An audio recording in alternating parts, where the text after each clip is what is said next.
This is what we will be building today, a scrollable heading. For this video, we will be using the Elementor header and footer plugin. If you want me to do it with a specific theme, please comment and tell me. Go to your heading inside of the Elementor header and footer plugin and change all their links to their section link when you press it. Home would be #home and about would be #about. Do this for all your buttons.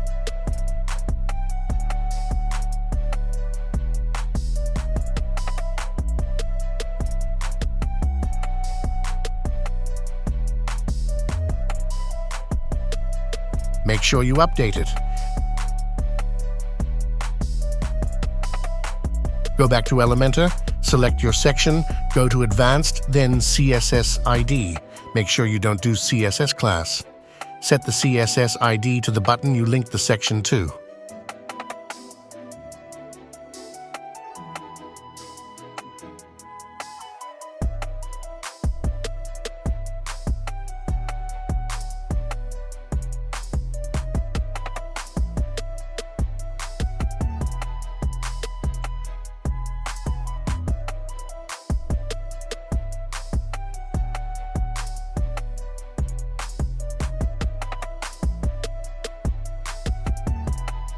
If this video helps, subscribing would be cool.